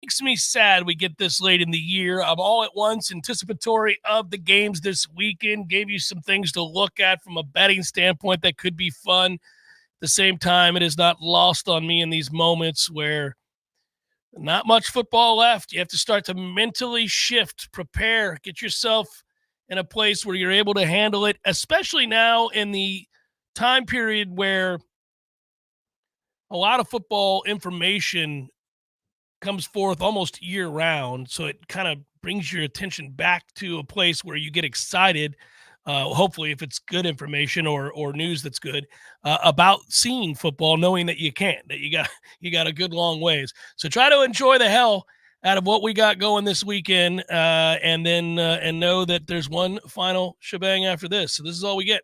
So this is the fun ones to wager on and to see who our Super Bowl foes will be. I think she is ready to roll, so we will do the normal introduction here and then see if she ends up winning this series against me this year by double digits.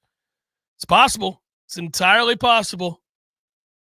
I think I'm down 9 after last week because I just took all the other. Yeah, I think that's right. All right. Cue it up. Let's go. And now for another edition of the Family Pick. Nick. Go to your room! Ma, the meatloaf! Take it away, Jeffrey. Well, Mom, there's no suspense in this, and it's all over but the shout, and we'll see if you can get up to double digits. It was good to see you. Good to see you last night. It was great to see you too. I loved being at the game, and Bryce had a great second half. He did. Yeah, he really did, and it was really lots of fun. It was a long day, but it was worth it.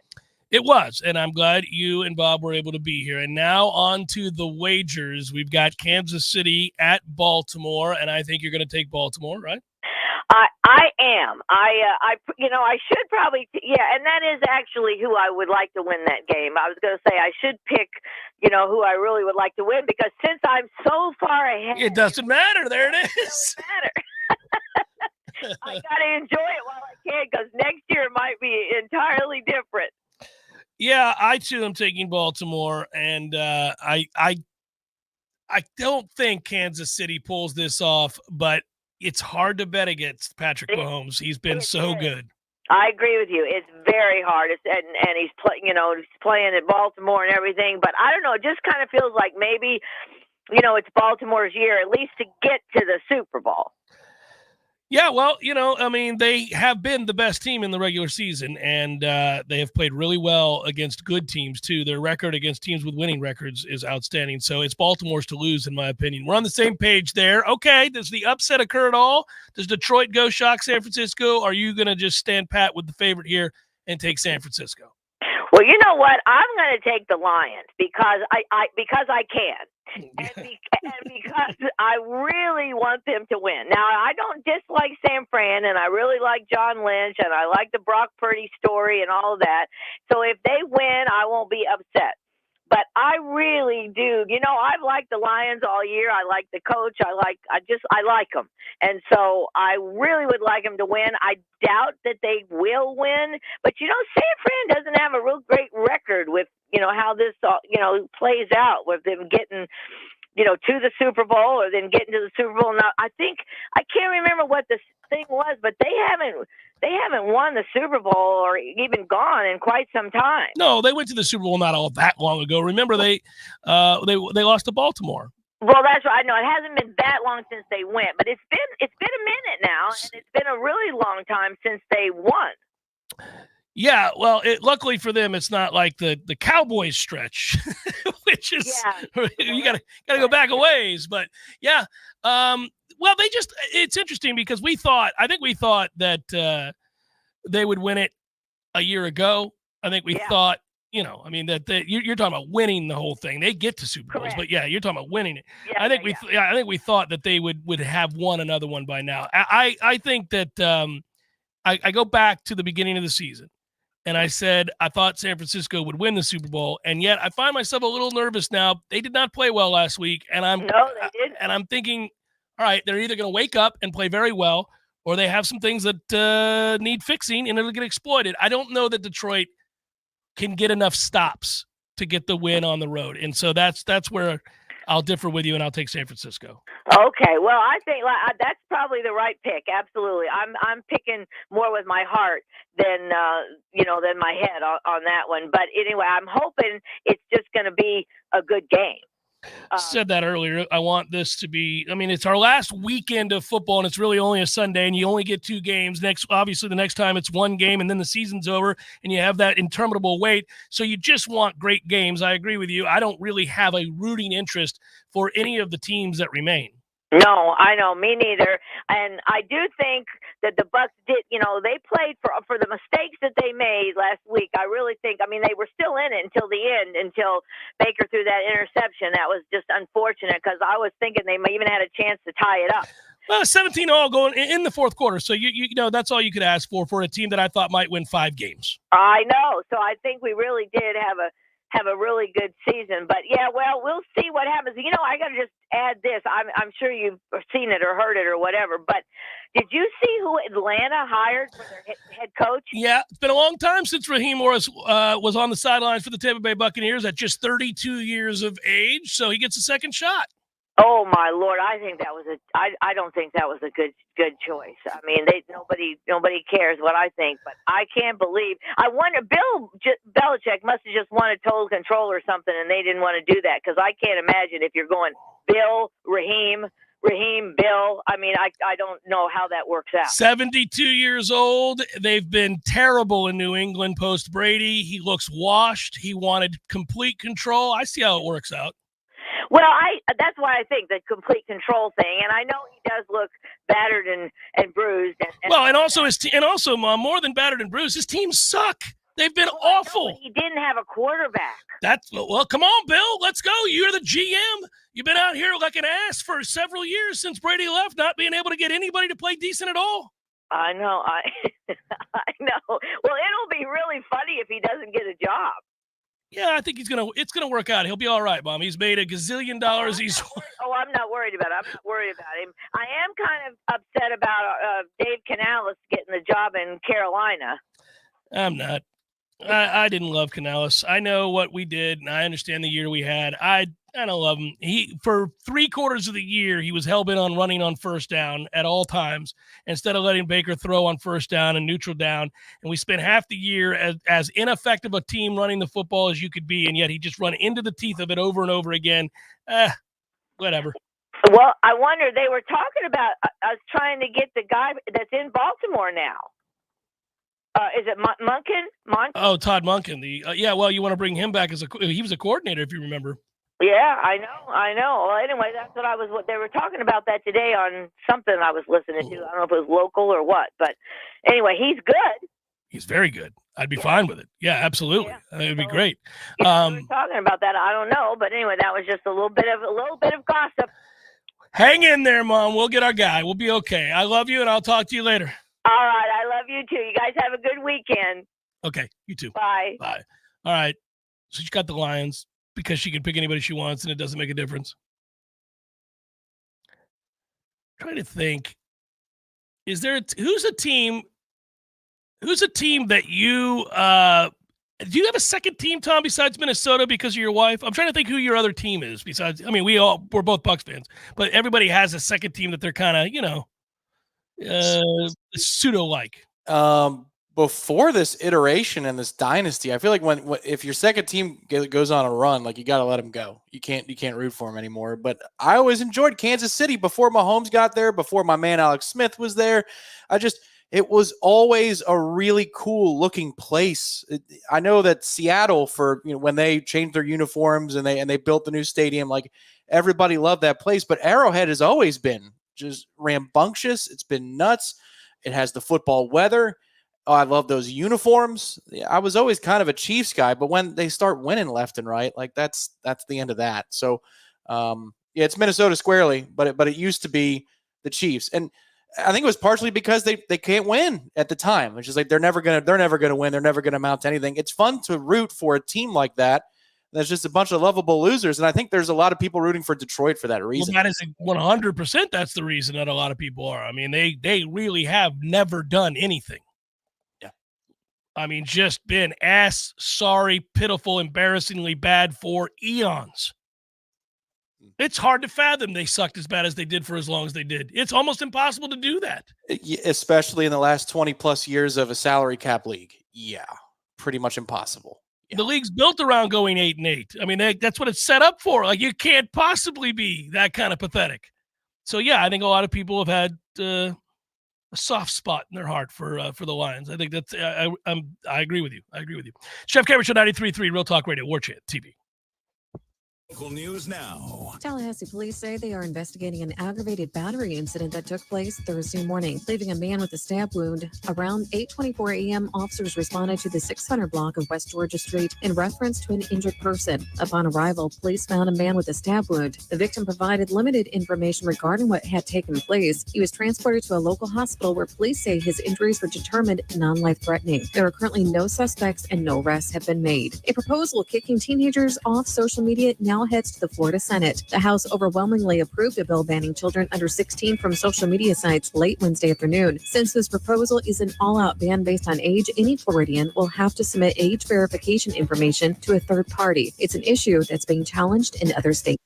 This is Rachel Anay with your Real Talk 93.3 Local News Update, brought to you by Macklemore Systems, Tallahassee's go-to Mac store. Check them out online at MacklemoreSystems.com.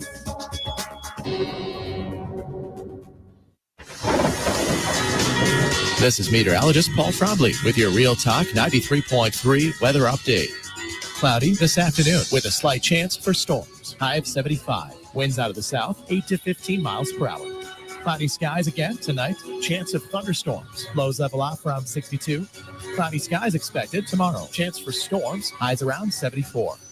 This report is brought to you by the Lawn Johns. For all your landscaping and lawn care needs, visit thelawnjohns.com.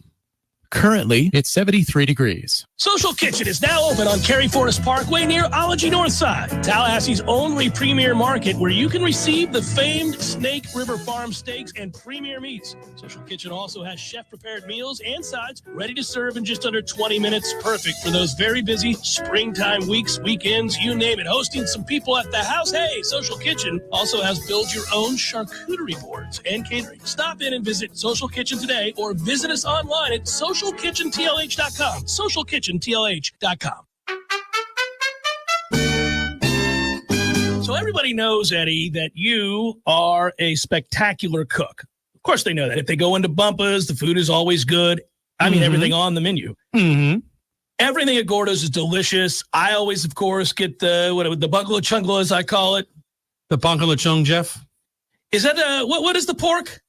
The bungalow chung, Jeff. Okay, the bungalow chungla. It's delicious. All these things, all the items, everything you do, a master cook. But, sir, I would ask you, what is a skill that you possess that you're particularly proud of that nobody would know and that you could share with us here?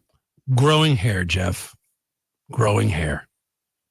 You're an asshole. Gordo's, bringing the flavor and flair of Cuban food to Tallahassee since 1996. The Jeff Cameron Show is a production of the Warchant.com Multimedia Network. Check out Warchant.com today for the latest news inside Florida State athletics. That's Warchant.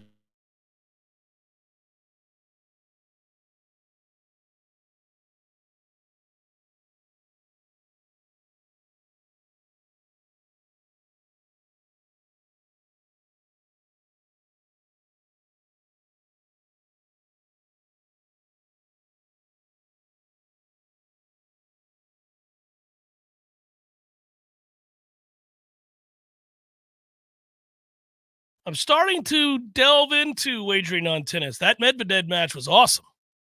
Did you watch any of that, Tommy? I did not. All I know, so I turned on the local news this morning, and because news up here, there's actual stuff going on, and they said breaking news: Novak lost, and I said, all right, today's I forgot that you would care about that. That's right. Yeah, he did. It was breaking news up here that Djokovic was not going to be in the final. I was like, okay, it should be breaking news. That's wonderful. It's wonderful. Yeah, his undefeated streak in the Australian Open semis has come to an end. The 10-time champion reached his record-extending 48th Grand Slam semifinal. Those numbers are staggering. They are. It's weird to say out loud that the 10-time champion of the event has reached his record, failed to extend his record 48th Grand Slam semifinal win streak. That's insane. Well, what's ridiculous is if you look at the last 15 years or so of tennis, there's been 3 good guys or 4 good players. It's about it. And the men's draw. The women's draw, somebody new wins. You got 2 first-time winners, it feels like, every year in the Grand Slams or the majors. And in the men's side, it's just been the same dudes. It's like Congress. It's the same effing people every year. 1,000 years old, out there still doing it. Yeah, he had won 32 consecutive matches in Melbourne before falling to Jannik Sinner. And the other match was the one I'm referencing, which was the Zverev-Medvedev matchup, which was 5-7, 3-6, 7-6, 7-6, 6-3. That was a war. And fun. And that reminded me of how much I miss 2 sports being important and having a group of people to kind of tell the story, to write the novel of certain sports. And this happens once every few years on this show because I grew up playing and watching and loving tennis. But I would like a bevy of American players to matter and to have, 7 or 8 guys contending for championships instead of 1 or 2, as you're describing. It doesn't really happen anymore in the men's game. The women's game is much more interesting because of that. And the other for me is still, for me, heavyweight boxing or boxing in general, which has gone the way of the dodo. I mean, for a guy that grew up when I did in the 80s with whether you want to talk about middleweights or heavyweights, it was incredible. And I go back years and years thinking about all the Marvin Hagler fights and the things that we watched that were just unreal. And of course, I remember the tail end of Ali's career, unfortunately, with the beatings he took. But it's unfortunate. Even in my era in the 90s, I feel like if I was, in my 20s at that time and not, 8-10 years old, I would have had to have put aside a pay-per-view budget for all of the fights. Like, you would have to have a budget for either going to the bar to watch it or having your friends over, because there were 3 or 4 big time events every year. And it might have been heavyweight mostly, but sometimes there was a middleweight fight that like everybody wanted to see. Had to watch, yeah. Like the pay-per-view business was huge. It was humongous. Well, the sport was always crooked, but never as divided and convoluted and silly as it got. And there's 16 different titles and just silly. Fighters fought more frequently, first of all. And you could get a lot of great free fights back then. Like Wide World of Sports actually had, I don't know. I mean, I'm dating myself here. I mean, I don't think you ever watched the Wide World of Sports, did you? No. I think it might have become like a variety show. It was like a caricature of itself with Jim McKay when I was a kid. That might have been it. Yeah, it was awesome. Every weekend I would sit down and, they had the whole beginning, the whole montage with the agony of defeat and all that. But you get good fights frequently, really good fights. And, I so thoroughly enjoyed watching all of those guys and knowing that I could look forward to another good fight 2 months later. It's gone. And I get it. People love watching MMA and all of that now, and that's what everybody is into. I have never been – I don't dislike it. I just don't find myself following. It doesn't seem to be growing anymore either, by the way. They also seem to have an event every hour. Like every time I look up, they're like, don't forget to buy such and such number 197. I'm like, sweet Jesus, this is what I remember the first ones. Yeah, let's see. The next UFC card I'm showing is 297. 297. It's watered down. They had a good run early, and they had a good run with the reality show, The Ultimate Fighter. Like those first few seasons were excellent. They were really, really good. And then now it's just there's too much to keep up with. It's like the NBA regular season, Major League Baseball regular season to a degree, where if you're trying to follow all of it, it's just too much. It's just like when does it matter? Is this the pay-per-view I should buy, or is it the one that happens 3 hours from now? Like, which one should I spend my money on? There's not a build-up to a unified belt. This fight happens a year from now, and we're going to hear about this leading up to it. And these two guys are recognized by all who watch the sport as the most certified badasses. Both are 37-0 and dominant. Yeah, you don't. Those fights, man, there was nothing like a great heavyweight fight back in the day. There was nothing like it. The build-up to the heavyweight championship of the world was insane. Well, and if they're going to do this thing where they just, break out a fight every weekend, that for the first hour you can catch on ESPN, and the 3 hours you actually want to watch are $60, like at least take a page from the WWF or the WCW and create little points on the map and the calendar and just name those events like the Royal Rumble, like WrestleMania. Like, if you don't, and it's like, hey, remember at UFC 278? Are you sure that was 278 or 276? Like, it's not a way to brand anything. It's so funny how different the times are in terms of the fight game. I was in school in 1992. The Bo Holyfield first fight happened, and it was awesome. I remember watching that, and I can remember watching Holyfield and Michael Dokes. I can remember watching some of these great. Now, you can go. I obviously. My granddad would talk about Rocky Marciano and Jersey Joe Walcott or something like that. And you can go find those fights on YouTube.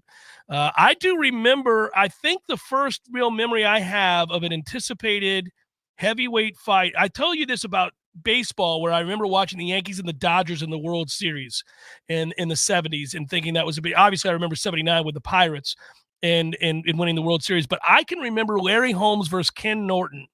And they fought more than once, and Ken Norton had such a big punch, and I remember that fight and thinking, well, this is awesome. I need more of this. But I wasn't. I was alive, maybe. Let's see, maybe I wasn't in '71. Frazier and Ali quote-unquote fight of the century. But you go back and watch those fights, it's something to behold, and nothing really can capture the imagination like the threat of that kind of violence. One punch and it's over. It's if somebody gets got, it's always there. It's always on the edge. Just remember that Joe Louis came out of retirement to fight Rocky Marciano, and he was 76 years old. The barbershop scene is fantastic. Beat Joe Louis's ass. Joe Louis was 76 years old when they fought. One time, Frank Sinatra came down, sat in this chair, and Frank told us, Frank, between you and me, how old was Joe Louis? That's the wonderful pre-internet days where you couldn't call BS on anybody. Where you're just like, well, maybe that happened. I don't know. Man, you don't know Frank Sinatra. I remember Tyson Razor Ruddock was a better fight than everybody thought it was going to be. And I can think about Holmes and Shavers. And I can think, man, there's been so many good I'm in a boxing trap. That's it. I miss it terribly. Come back, wrap it up momentarily. Jeff Cameron Show, 93.3 Real Talk Radio, Warchant TV. Hello, I'm Dana Brooks. And I'm Jimmy Basic. Traffic cameras are everywhere, providing valuable evidence if you've been in an accident. But if you can't access that evidence, it could just be your word against theirs. Basic Brooks is partnered with Roadproof to have access to all their traffic camera footage. If you've been hurt in an accident, give us a call and we'll find out if the proof you need is out there. Let us find your video evidence so you can come back stronger. Call us now at 850-777-7777. Barry knows cool. He's keeping you comfortable. Barry knows cool. You can get into the jet. Your heating and air conditioning system doesn't check with you before it takes a break. That's why we're always ready to help. Any day, anytime, anywhere. And with our annual service agreement, there are no overtime charges. Ever. At Verno Heating and Air, we will always be there for you. Barry knows heating and air conditioning. CC 1816186. Orthopedic pain and injury deserves effective treatment options now, so you feel better fast. Whether you have joint pain that won't subside or an urgent orthopedic injury, we are the specialists to get you back on your feet. And there's only one thing better than fast care: expert care. We believe you deserve both. TOC, only experts. Learn more at teamtoc.com. There's nothing like relaxing in a hot tub after a long day. But if you don't have one, you're truly missing out. Hot tubs and spas have tremendous health benefits, besides just helping you relax. Like improving your sleep, they help with pain relief. They help to better your cardiovascular health, and so much more. And this season is the perfect season to finally buy what you've been wishing for. Pinch a Penny Pool, Patio, and Spas has the hot tubs you need for the price you want. Come shop our huge 12,000 square foot showroom and save today. There's over 50 hot tubs in stock right now, so you won't have to wait weeks on end for that delivery to finally come to town. If you're ready to relax, we're here to show you how. Pinch a Penny Pool, Patios, and Spas. Come visit our huge showroom at 2473 Greer Road with over 50 hot tubs to choose from. You'll be glad you did. I'm Greg Tisch, and I want to share how it all began at Tallahassee Community College. During a quiet moment on a fishing trip in 1963, FSU President Gordon Blackwell looked to Lewis Hill, who was a member of the Leon County Board of Public Instruction, and said, "Lou, why don't you get a junior college?" When Lou told Gordon he felt the college would compete with FSU, Gordon responded, "Nah, you ought to have one." We don't know if they caught any fish that day, but they did catch a big idea. TCC thanks our community for 58 years of support. We look forward to moving into the future together.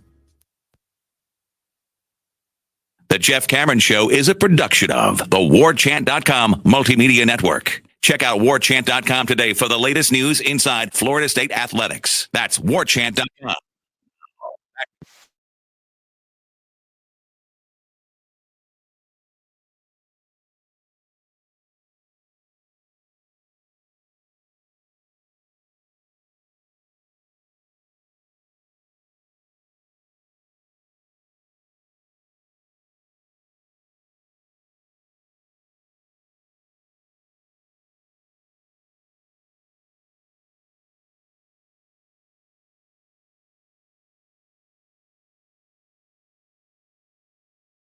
and kind of be like not in the touristy spots, but just a little, the cool hangouts with the music and the food and the getaway. Yeah, I kind of did.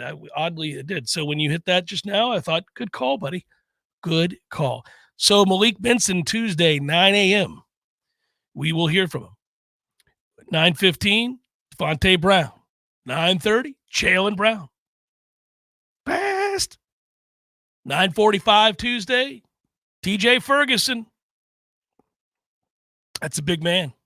That's a big man. Thursday, more newcomers.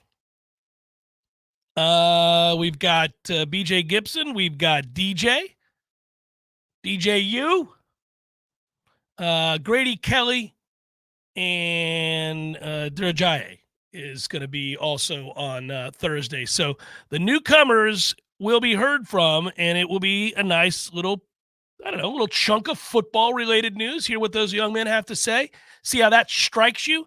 I don't know. Sometimes over the years, Tom, we've heard a guy speak, and we've thought instantly, this is going to work out. That's what I'm talking about. He's saying all the things. Yes, I like it.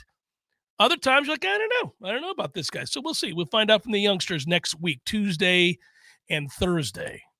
This is heavily transfers. You got one high school player out of this group of 8. This is going to be a series over 3 weeks where Florida State rolls out. For the first 2 weeks, it looks like, they got 2 days next week, 3 days in week 2, and then 2 days in week 3. So you've got, in all, 7 days of newcomer interviews. I'm telling you already that Elijah Moore, the wide receiver at a high school, is one of those kids that's going to kill it at the podium. I'm looking forward to getting to know some more of these guys, though. This is going to be fun. TJ Ferguson on Tuesday is definitely one that's going to be interesting, 100%. Yeah, I listen, I'm really pumped about most of these guys, what they bring to the table. I told you when we did W's and L's, which was awesome and fun yesterday, and I think people enjoyed it, and we got into it, man. We did a meaty version of W's and L's yesterday. If you missed it, that was yesterday's show. You can find the video at Warchant TV. You can listen to the podcast, all that good stuff. Go over to warchant.com. You'll find it. It was good. It was all of it. But it got me thinking again about probably the unreasonable expectations I have for this team. It did. And I love that. And it's largely because of these guys that we're going to be hearing from, all the newcomers. I'm really pleased with a lot of the people that they've brought in and guys that I think can contribute. And that includes a few of the high school guys that I think will actually, especially Davis, has a chance to, I think, contribute right away in a meaningful way. That dude is built. The overused phrase, built different. He is built different. He is compact. He is low to the ground. That's a low center of gravity. He is thick. It's hard to tackle that. I think he'll have an impact in year one. I think he's got the body type to contribute as a freshman. Yeah, it'll be fun to watch, too, on the defensive side of the ball, how some of these members of the secondary fit in, because we saw it last year from the tour of duty, even into spring camp with the early enrollees. The quality, the caliber of athlete that we were bringing in at that position group was just different. They were larger. They were rangier. They had the quicks. They had straight ahead speed. And I'm interested to see, you can only get a kind of a sense at the podium, but what some of these young guys look like, the next wave. Do we have back-to-back classes in which you've got players like that? And are there more position groups where you've got players like that? The good news is, though, and this is why I think your expectations, you can tell me if I'm wrong, are so high, is just you've brought in so many quality Power 5 level players. Yes. And while you don't have a headliner quite yet, like a Keon Coleman, you've got dudes with a ton of experience who have played big-time games for big programs, seasons with big games. It's not like these are all 2-10 football teams that these players are coming from. Giant expectations. They get the size of the monster. It's like a bunch of Keandre Jones from last year. He was at Auburn. He understood what it was to go against an SEC front. But even better, that Alabama and that winning tradition, you've got a bunch of kids from there, and then a second teamer, all conference, and Sione Lolohea, who we're going to hear from in coming weeks, and Durajaye too on the defensive line. Like for me, I guess what I'm getting at is outside of DJU, it's that defensive line and those additions that get me very excited.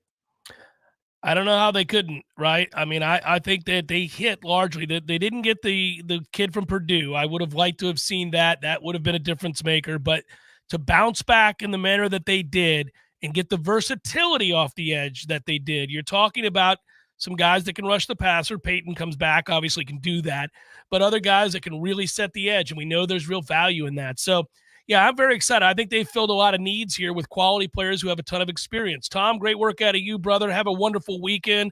Enjoy your walk down to the pub, sir, as I know you do on Fridays. I wish I was walking with you, partner. We'll do that soon enough. Matthew, great work out of you as always. To all of you, you guys have a great weekend. We always appreciate you all week long here on the Jeff Cameron Show. Be good, everybody. I'll talk to you on Monday. Peace.